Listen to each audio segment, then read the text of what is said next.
어려서부터 그런 교육을 받죠. 대만은 중국 영토의 일부분이고 국가 분열 행위고 위대한 중화, 위대한 중국 이거 건설하는데 대만이 필요하다 그러면 희생을 감수하고서라도 무슨 일이든지 벌어질 수 있어요. 사회주의 정권은. 대만이 중국을 이길 방법은 별로 없죠. 그러나 상당 부분 중국에 피해를 입힐 수 있는 거예요. 산시아 댐이라는 아주 거대한 댐이 있고 이 댐이 폭파가 되면 1억 명이 몰살을 당한다. 주한미군, 주일미군이 차출이 되겠죠. 그러면 이제 한반도에 공백이 생길 거고 그러면 북한의 오판을 충분히 짐작할 수 있죠.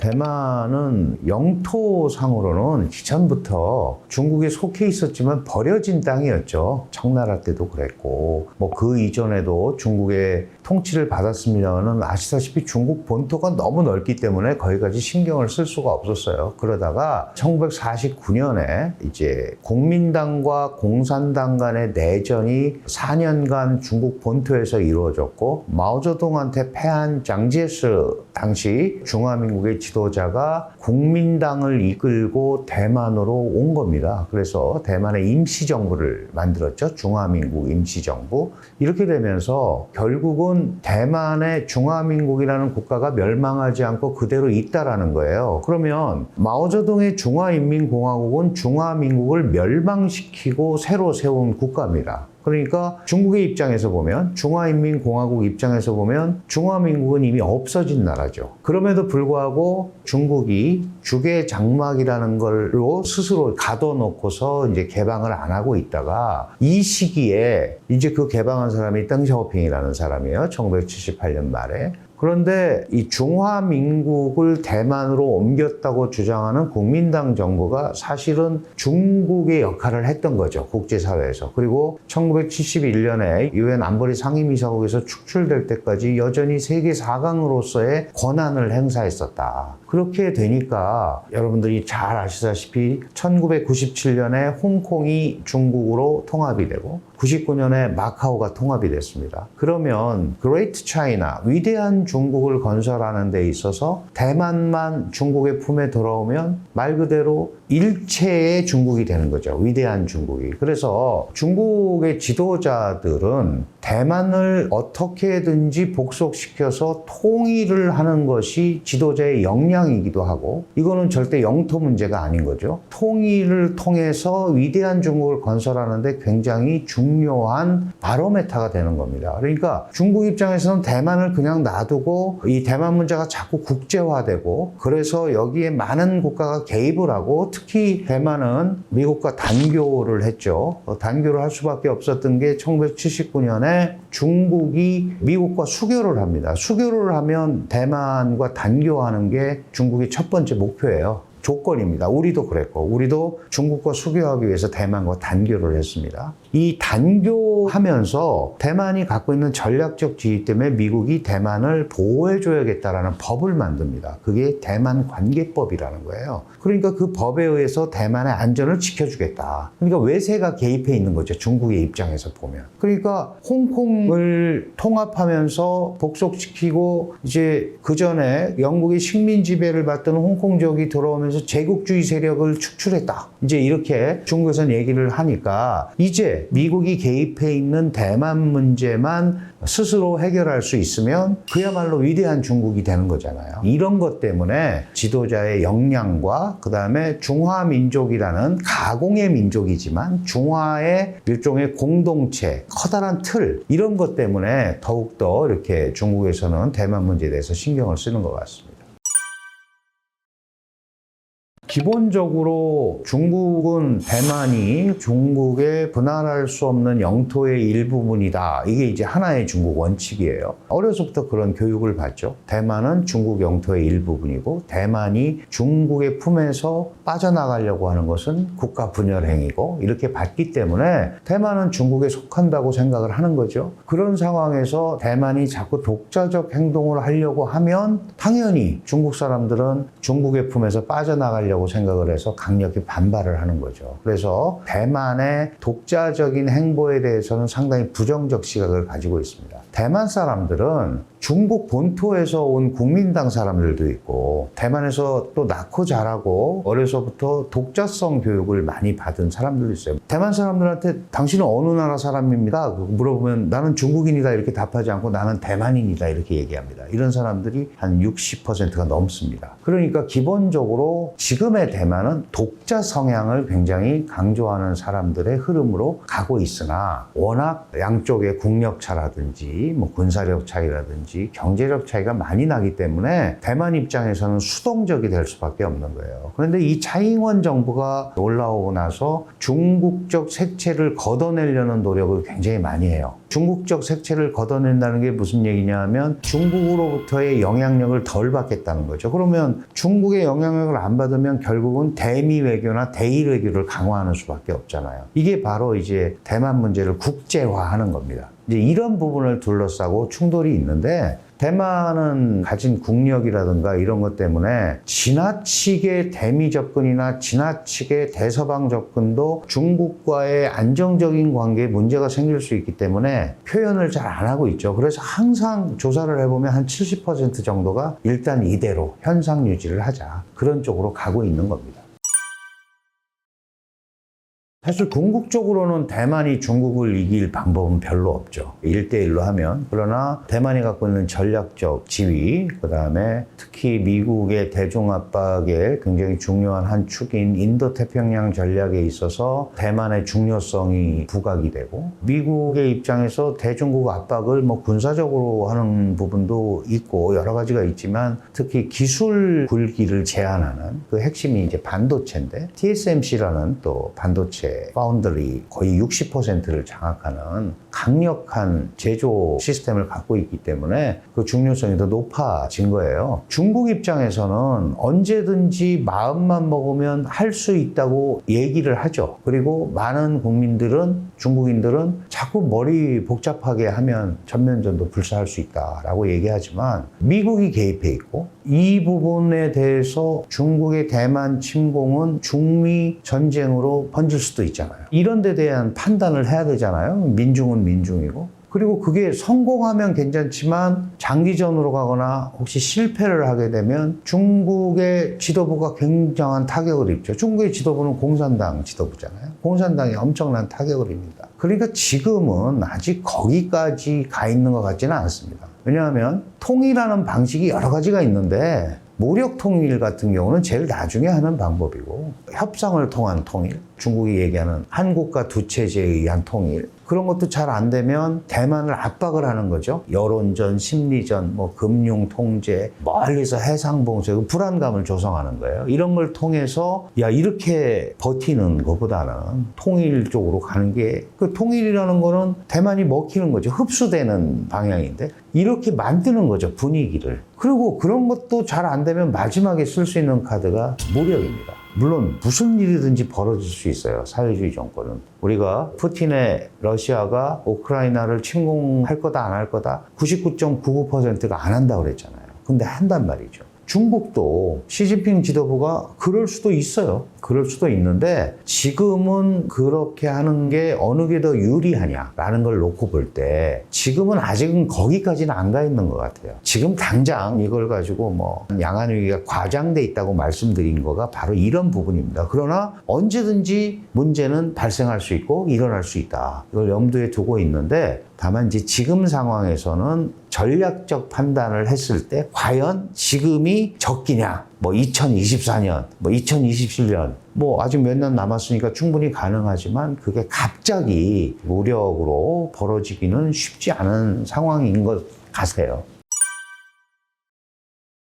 많은 사람들이 이제 시진핑의 개인적 욕심이라든지 공산당의 어떤 업적 이런 것 때문에 대만 통일을 시도할 거다라고 많이 얘기하죠. 위대한 중국 건설 그리고 지금까지 어떤 지도자도 하지 못했던 대만을 복속시켰다. 이거는 이제 지도자한테 굉장히 큰 업적이 되는 겁니다. 그러니까 그 부분을 해야 되는데 문제는 그거를 중국의 계획대로 그렇게 탁 해서 성공을 할 수 있느냐는 또 별개의 문제죠. 왜냐하면 거기에는 미국 요인도 있고 대만 자체가 가지고 있는 방어력도 중국에 비하면 약하지만 그러나 상당 부분 중국에 피해를 입힐 수 있는 거예요. 대만에서는 고슴도치 전략이라고 그러죠. 내가 이기지는 못하지만 바늘로 찌를 수는 있다. 대만은 세계 제8위에 8번째의 크루즈 미사일 자체 개발국입니다. 그러니까 크루즈 미사일을 가지고 있죠. 지금 슝퐁이라는 2,500km 사거리 미사일을 가지고 있습니다.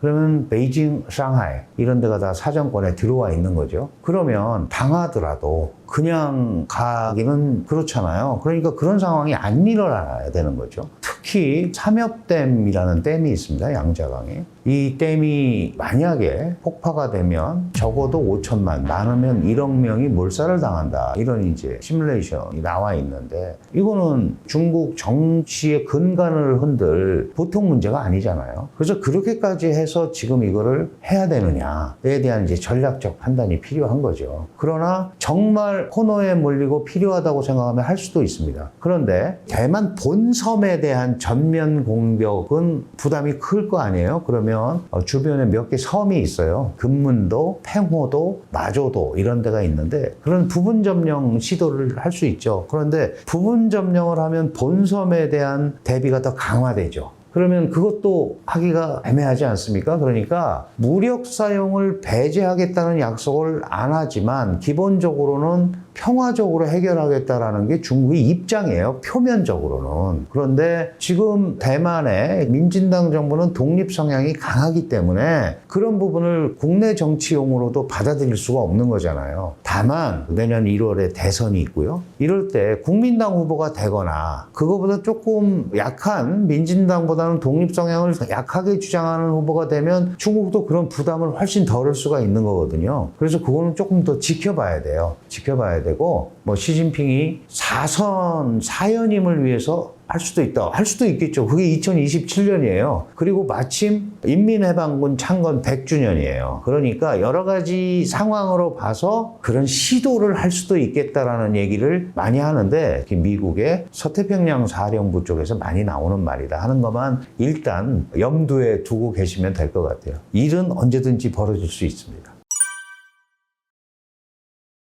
산샤댐이라는 아주 거대한 댐이 있고 이 양자강은 중국의 젖줄이라고 하잖아요. 양자강 유역에서 항상 중국 식량의 한 40%가 생산이 돼요. 그리고 그게 이제 종착역이 상해입니다. 그러니까 이 상해에서부터 그 장강이라고 그러죠. 아주 중국의 젖줄로서 했던 여기가 이제 자주 홍수가 나고 범람을 하니까 댐을 막은 거예요. 그게 삼엽댐이라고 그런 거죠. 뭐 삼국지도 읽으면 나오는 건데 그러니까 이제 그런 댐에 지금 가둬놓은 건데 물을 그게 만약에 폭파가 되면 상당한 피해가 예상이 되는 거죠. 우리도 예전에 북한의 수공에 대비해서 평화의 댐 이런 거를 막아놨잖아요. 그런 게 좋지만 터지면 폭파가 되면 굉장한 피해가 날 수밖에 없잖아요. 그런 개념으로 삼엽댐도 대만의 대중 공격 대상이 될 수 있다. 만약에 전쟁이 일어나면 이런 얘기를 하는 거고 사실 대만은 점령하기가 쉽지가 않다고 합니다. 군사전략가들 말에 의하면 우선 대만이 화산섬이고 해안이 없어요. 한 4군데 정도만 상륙이 가능하다.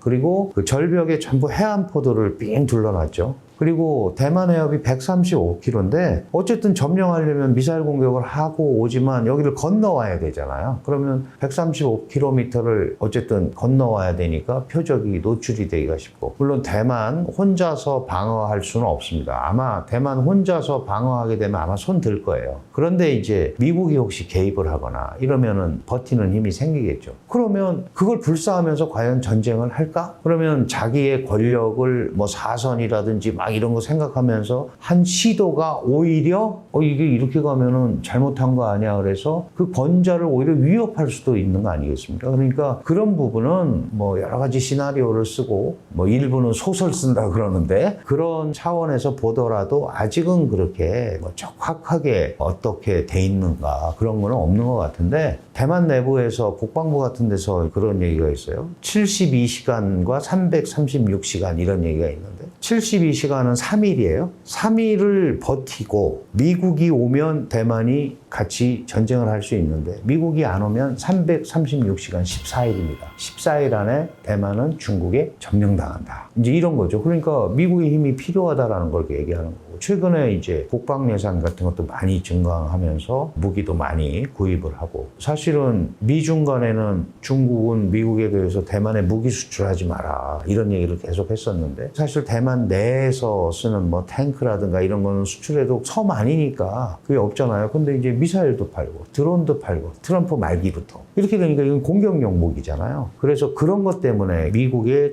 대만 군수 수출 이런 것들이 또 미중 간에 아주 첨예한 갈등으로 계속 대두가 되고 있는 그런 상황입니다. 모든 거를 할 수 있는데 그렇게까지 전면적으로 대만이 공격을 하면서 버틸 수 있을까는 사실은 의문이에요. 왜냐하면 중국이 만약에 정말 대만을 침공한다면 일단 화력을 집중해서 대량의 미사일 공격을 퍼부을 거란 말이죠. 그 당시 약간의 응전은 가능하겠지만 이게 조금 더 장기적으로 가거나 이러면 이 부분을 대만이 견디기가 어렵죠. 그러면 결국은 외부의 지원이 있어야 된다는 거 아니겠습니까? 그러면 지금 문제는 뭐 지상군을 가지고 싸우는 게 아니니까 미사일과 공군력과 이런 걸 갖고 싸우는 거니까 그런 부분에 대해서는 절대적인 열세잖아요. 제가 고슴도치 전략이라고 말씀을 드리는 게 궁극적으로 이기기는 어렵단 말이죠. 버티기 내지는 타격을 입히는 정도라면 그걸 가지고 승리하기는 어렵다. 나름대로 지킬 수는 있지만 그러나 중국 입장에서도 칼을 한번 뽑았으면 결론 내기 전에는 섣부른 공격은 하기가 어려운 거죠. 특히 러시아 우크라이나 사태를 봐서 아시지만 저 전쟁이 1년 반을 이렇게 끌어올지는 아무도 예상하지 못했단 말이죠. 그러면 지금 러시아 푸틴은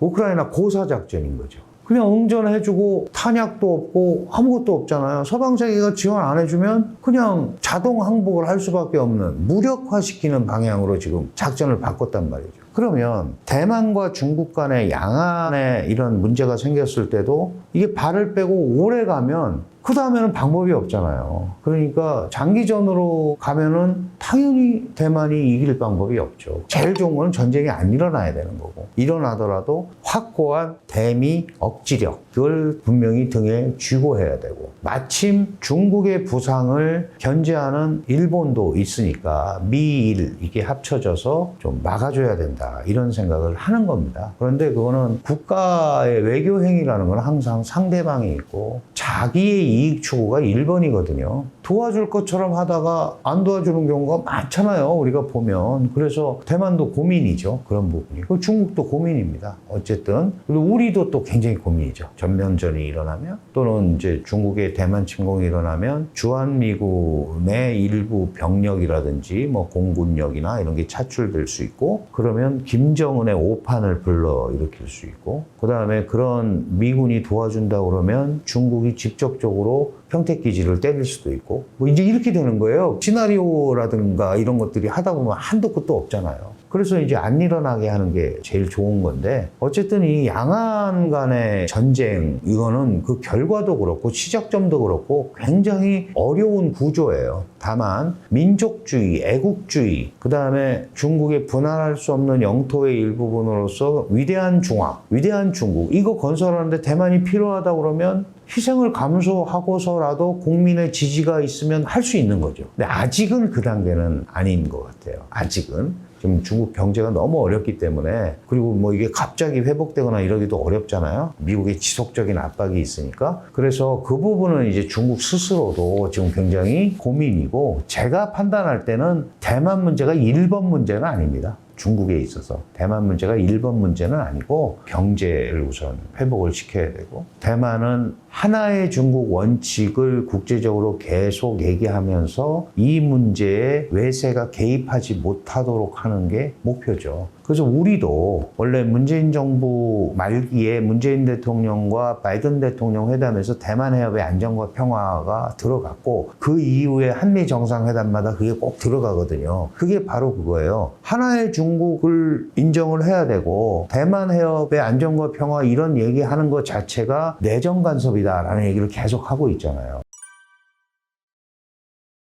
중국이 대만을 무력을 쓰겠다라고 하는 원칙이 원래 3가지가 있어요. 첫째, 대만이 독립하는 경우. 둘째, 대만 문제에 외세가 개입하는 경우. 셋째, 대만이 독립에 준하는 행위를 할 경우, 이 독립에 준하는 행위가 뭐냐면 뭐 갑자기 국호를 대만 공화국으로 바꾼다거나 뭐 이런 게 이제 독립에 준하는 행위잖아요. 그러다가 이유 없이 통일 협상을 지연하는 경우, 이것도 무력 침공의 대상이 들어갔었어요. 그런데 이 평화 통일을 하겠다고 한 게 1979년에 당시에 중국 전인대 상무위원장이 예지엔잉이라는 사람이 있어요. 섭거명. 이 사람이 1월 1일 날 대만 동포에게 고함이라는 일종의 닥트린을 발표해요. 이제 78년 말에 중국이 개방을 했잖아요. 대외 개방을 하면 국제적으로 선량한 이미지 이런 걸 해 외자가 들어올 거 아니에요. 그래서 대만 문제는 평화스럽게 해결하겠다라고 한 게 79년 1월 1일에 대만 동포에게 고함이라는 덕트린인데, 이 40주년 기념식이 2019년에 있었어요. 이 40주년 기념 담화에서 시진핑이 이제 중국 지도자잖아요. 무력 사용을 안 하겠다라는 약속을 하지 않겠다. 아까 세 가지 경우에는 무력을 쓴다고 그랬고, 또 이제 그 이후에 이유 없이 통일협상을 지연해도 무력을 쓴다고 그랬는데, 전체적인 분위기는 평화통일, 일국양제 막 이랬단 말이에요. 근데 무력